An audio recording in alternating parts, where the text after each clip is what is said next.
Noise is a slippery word. It means both the presence and absence of information. Today, it's in the urbanization of our world, the hum of traffic and jet engines. Noise is also where we go to escape noise. In August of 2023, Spotify announced that users had listened to 3 million hours of white noise recordings. Noise to sleep to, noise to drown out noise. Noise is also the mental cacophony of data on social media, of smartphones, and the algorithmic spectacle. The age of noise is the logical conclusion, a successful ending for the information age. And information, which was once scarce, is now spilling from the seams of our fiber optic cables and airwaves. The information age is over. Now we enter the age of noise.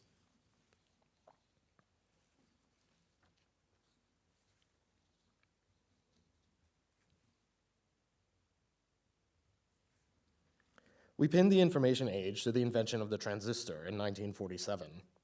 The transistor was quaint by today's standards, a mechanism for handling on-off signals. Engineers built pathways through which voltage flowed, directing and controlling that voltage in response to certain inputs. We would punch holes into cards and feed them to a machine, running light through the holes into sensors. The cards became a medium, a set of instructions written in the language of yes and no.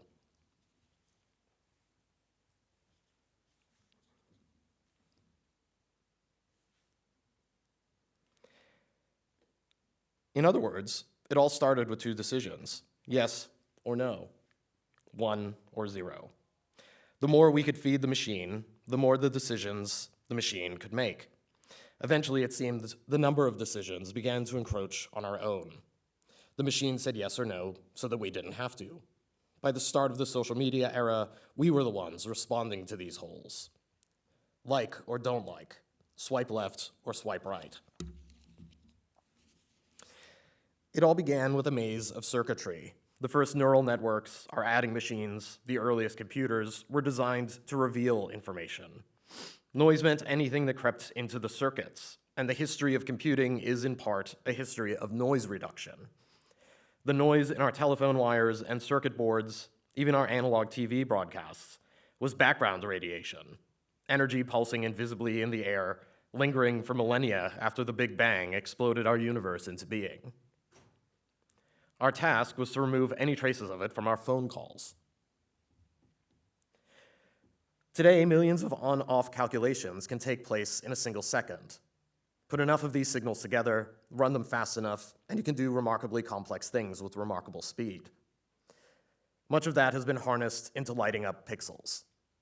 Put enough pixels together, and you get a digital image. You get video games. You get live streams. You get maps, interfaces, and you collect and process responses to live streams, maps, and interfaces. And with what we call generative AI today, we obviously aren't using punch cards.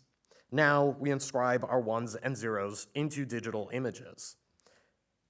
The data mining corporations behind social media platforms take these digital images and they feed them to massive neural nets in data centers. In substance, the difference between punch cards and today's computation is that our holes are smaller. But every image that we take becomes a computer program.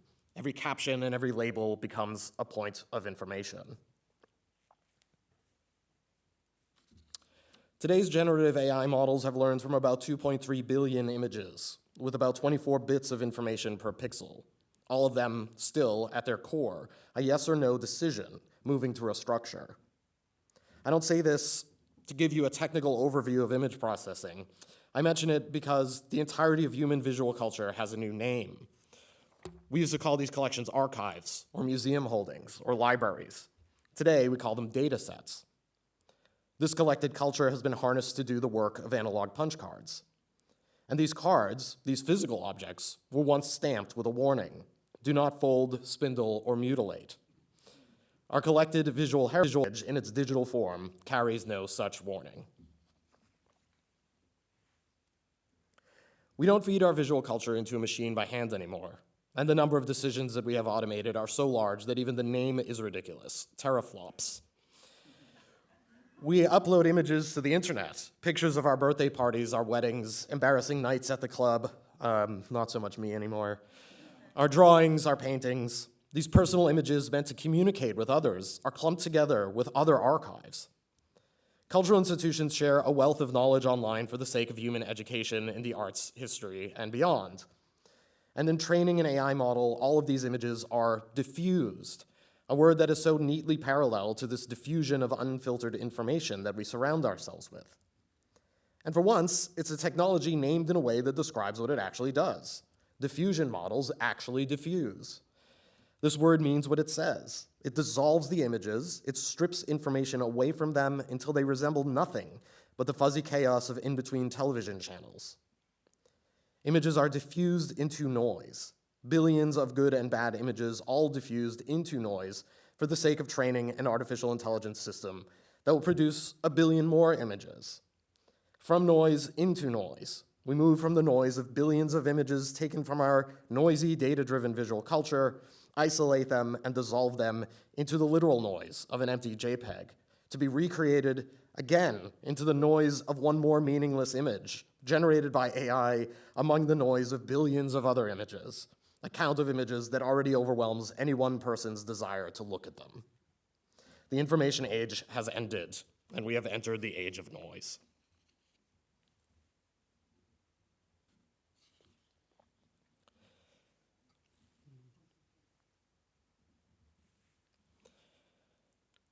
We often think of noise as a presence. In America, we call it snow, the static.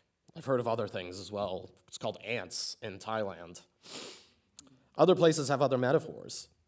But snow is a presence. We see snow. We see noise. We hear noise. But noise from a communication engineering perspective is the absence of information. Sometimes that absence is the result of too much information, the slippery paradox. Information which cannot be meaningfully discerned is still noise.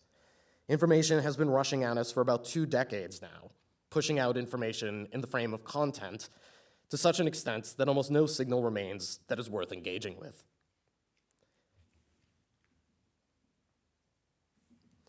Here's a map of the internet, visualized 20 years ago.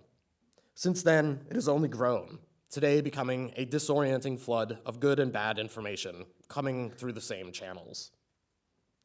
And what we are calling generative AI is the end result of a successful information age, which in just 24 years has rewritten all cultural norms about surveillance, public sharing, and our trust in corporatized collections of deeply personal data. Server farms mined this data through regimes of surveillance and financialization. The guiding principle of social media has always been to lure us into sharing more so that more data could be collected, sold, and analyzed. They've calibrated the speed of that sharing to meet the timescales of data centers rather than human comprehension or our desire to communicate. And all this data has become the food for today's generative AI. The words we shared built ChatGPT, the images we shared built Stable Diffusion. Generative AI is just another word for surveillance capitalism, taking our data with dubious consent and activating it through services it sells back to us. It is a visualization of the way we organize things, a pretty picture version of the technologies that sorted and categorized us all along. Instead of social media feeds or bank loans or police lineups, these algorithms manifest as uncanny images, disorienting mirrors of the world rendered by a machine that has no experience of that world. If these images are unsettling because they resemble nothing like the lives they claim to represent, it's because that is precisely what automated surveillance was always doing to us. The internet is the Big Bang of the information era, and its noisy debris lingers within the Big Bang of generative AI. Famously, OpenAI's chatbot stopped learning somewhere in April of 2021. That's when the bulk of its training was complete, and from there, it was all just fine-tuning and calibration. Perhaps that marks the start of the age of noise, the age where streams of information blended into and overwhelmed one another in an indecipherable wall of static. So much information that truth and fiction dissolved into the same fuzz of background radiation. I worry that the age of noise will mark the era where we turn to machines to mediate this media sphere on our behalf. It follows a simple logic. To manage artificial information, we turn to artificial intelligence. But I have some questions.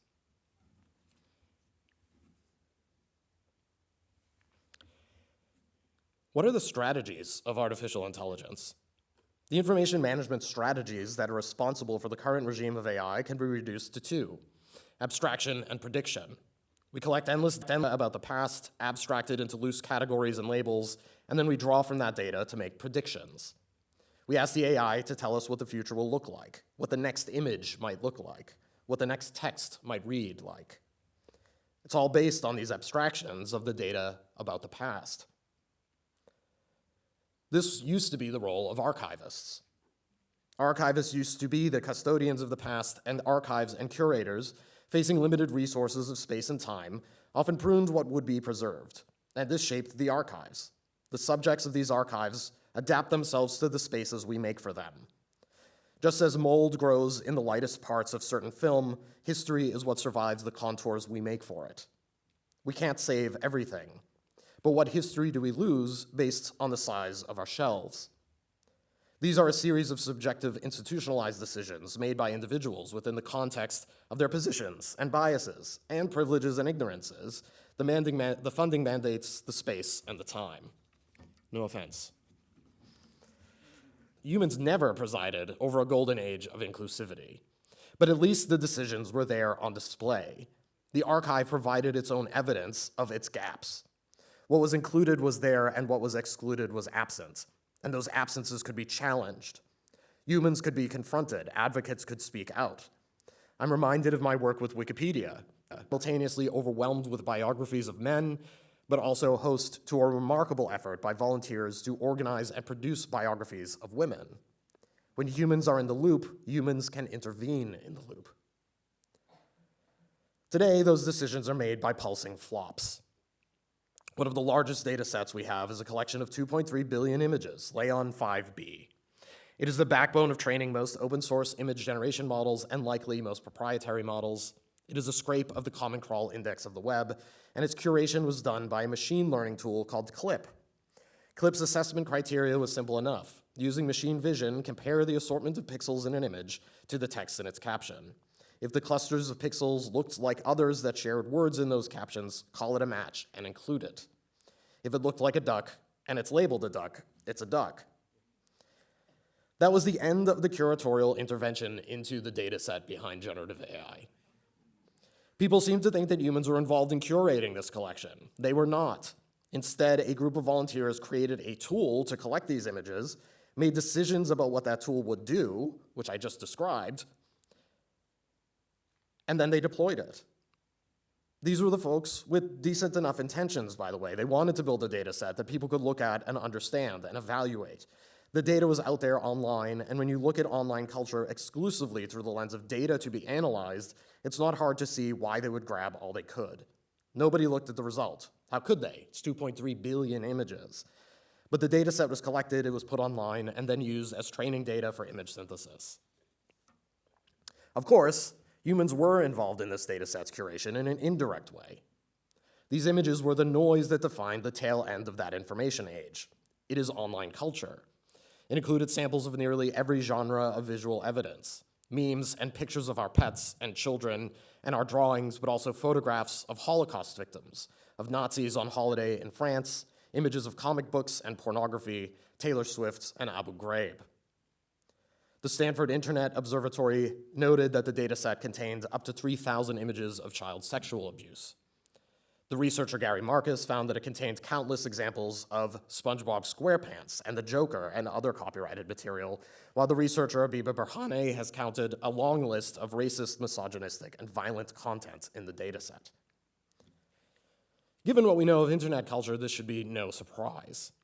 The information age's relentless spread of images were all reduced into one very challenging stew. And from this noise came a promise, a seductive but dangerous promise.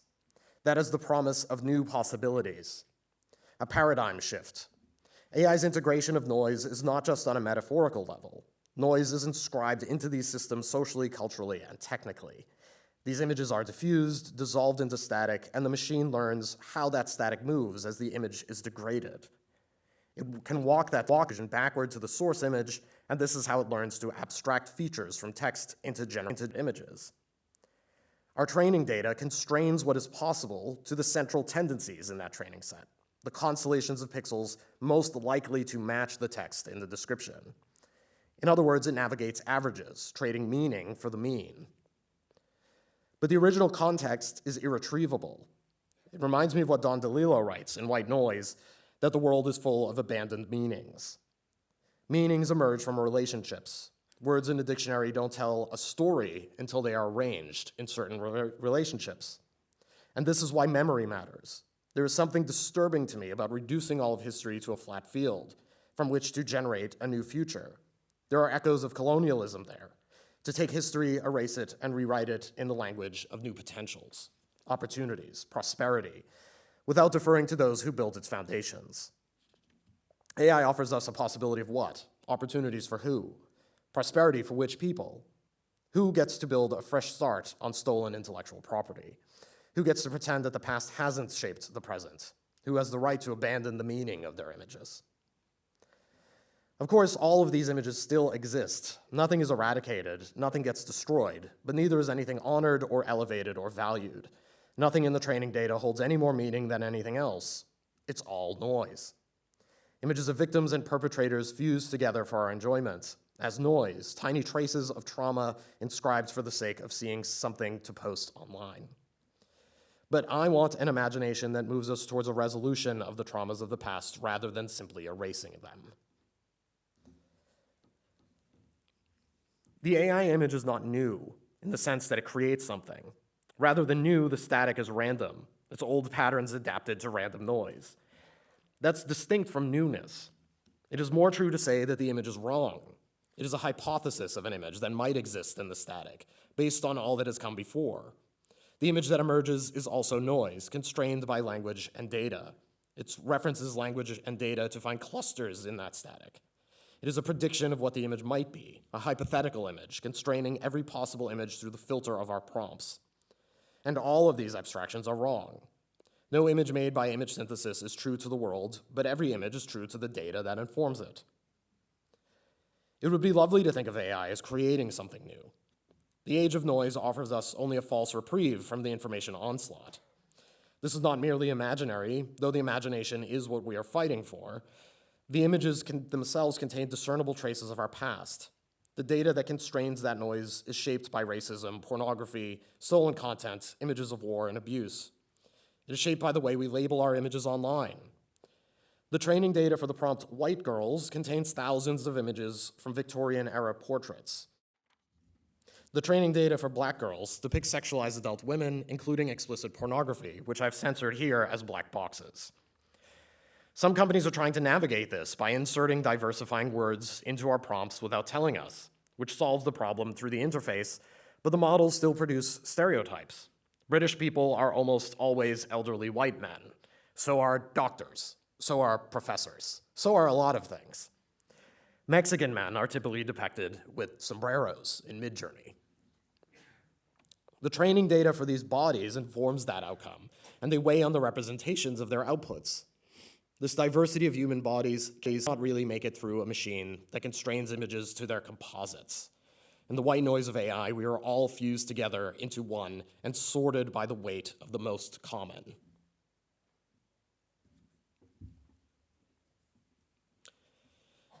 And today, all of these training data sets are offline. We can't look at them. We can't analyze them or figure out what's in them, figure out the biases that are shaping the images that come from these products. We can no longer examine them for their traces. We can't study their genealogies. The AI image is dressed up as dreams or imaginations of machines, but few dream of their own overt sexualization or a dehumanization into racist caricature. Humans have biases, but humans also have a consciousness. We work to raise the consciousness of people. You cannot raise the consciousness of a machine. So we must raise the consciousness of those who designed them. We must intervene in the shape of the data sets, and we must propose new strategies beyond reduction and prediction to counter the hostility of building a future from the reduction of history into an infinite automated remix.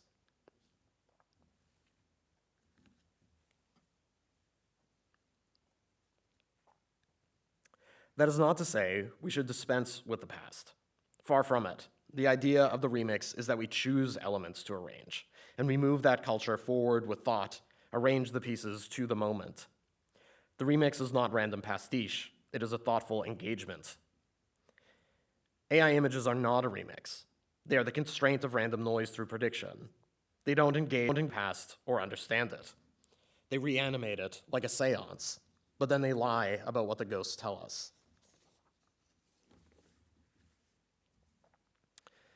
The shapes that these models sketch into noise are constrained by the shapes of the past. I liken this to a haunting, and I note that Mark Fisher has described the phenomenon of sonic hauntology, a music that referenced the past visions of the future, a future that seems to have been canceled. It reflects an inability to dream of the future on any other terms but nostalgia. And I would say that AI images are hauntological. The structures of our collective past shape them. This is true not only for the prediction of images, but for any system which relies on previous data to predict future outcomes. If we look to the census, that starting point of data collection after election, what we see in the data is marred by what could not be written into it. The data sets are haunted by what they did not measure. Children who were not born because mixed-race couples were forbidden. Home ownership records that don't exist because black families could not buy the home. Data contains only the trajectories of history that have been allowed to us up to now. If we feed that information in the service of future decision-making, then these ghosts become police and the living become sorted by the dead. Noise is the residue of the Big Bang. Noise is where the past lingers. Noise is where the ghosts are. It's the absences that haunt us and we extend our history at our peril. When we talk about data and generative AI models, we are talking about images. When we talk about data sets, we are talking about vast collections of images. It would not be a mistake to say that a vast collection of images is an archive. But we don't say archives in AI, we say data sets. An archive, I think, proposes a greater degree of responsibility. Archives are curated. Heritage collections rely on humans to examine and assess images. Archives contextualize while data sets strip context away. Archives find relationships between people, places, and things. These data sets link objects only to resemblances of shape and color. The data set is an archive diffused, and these tensions are the subject of great fascination to me. In my work, I think about the age of noise and how it has been constrained by the age of information. I use found footage and archival images as a way of thinking through these tensions, placing the archive in dialogue with the noise that AI uses to make sense of it. In my work with AI, I've begun to think through this diffusion, selecting elements of visual archives and placing them into a tension site, marked by generative AI models that I've tricked into circumventing training data, generating abstract patterns. Glitches like this allow me a way to escape the constraints of data-driven abstraction and to pursue some version of uncharted possibility from inside this tension of static and definition. I want to see if new languages emerge. I want to know what the avant-garde can be in an age when noise is mainstream. I'm visualizing this liminal space between archive and datafication, between home movies and prompt injections. I'll be honest, I don't know if I'm resisting or embracing AI by hanging out in this space, by thinking like a diffusion model. But I'm working alongside it and within it in a bid to understand it as best I can. In 2023, I was invited to present some of my methods for hacking AI art systems to the largest hacker convention in the world, DEF CON 31, as part of a very surprisingly White House-backed AI village. I did not know that Joe Biden would be involved in a hacker convention when I said yes. I was able to share and learn some strategies to make work that the tools weren't designed to make, most notably asking it to generate images of noise. It actually can't do that. It's not the way they're designed. They have to strip noise away from the start point of noise in the direction of a prompt. So if you ask it to give you noise, it's constantly trying to remove noise, and it gets stuck in a feedback loop that generates these kind of abstractions.